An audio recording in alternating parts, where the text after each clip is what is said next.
Welcome to Centinela de Cristo. Blessings. This is Pastor Luis Luciano from Oklahoma. Tuesday, April 8th. Isaac's question, where is the lamb?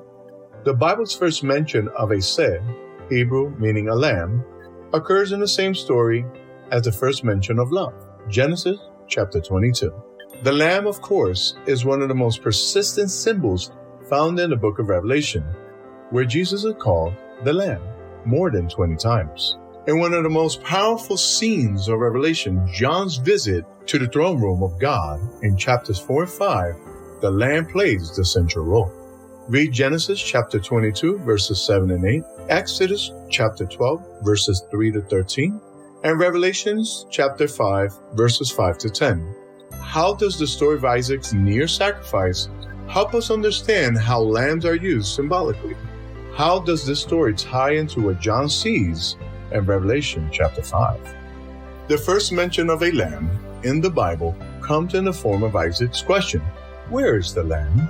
Genesis chapter 22, verse 7. Interestingly enough, the rest of the Bible answers that question in great detail. The other 38 books of the Bible in the Old Testament lead the reader along a path where Isaac's question is progressively answered with further and further details, from the Passover rituals to David's early occupation and onward. The entire story is punctuated with countless messianic prophecies that anticipate the answer to Isaac's question.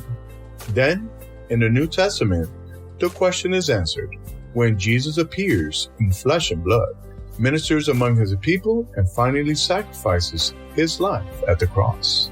Meanwhile, look at the first mention of a lamb in John's Gospel. In John chapter 1, verse 29 to 34, it would almost seem as if John the Baptist is personally answering Isaac's question, and the setting couldn't be more apropos.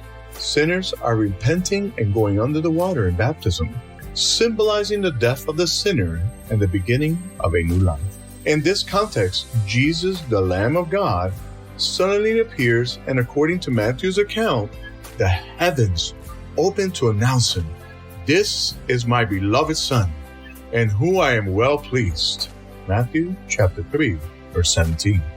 Notice how a voice, the angel of the Lord, also announces from heaven the solution to Abraham and Isaac's problem. Genesis chapter 22, verses 11 to 14. When you weave all these threads together, it is clear that Jesus, the Lamb of God, is our substitute. That sheds much light on our understanding of the slain lamb in John's vision. Why is knowing that Jesus is our substitute so foundational to our salvation? What hope will you have without him as the substitute, especially in the judgment?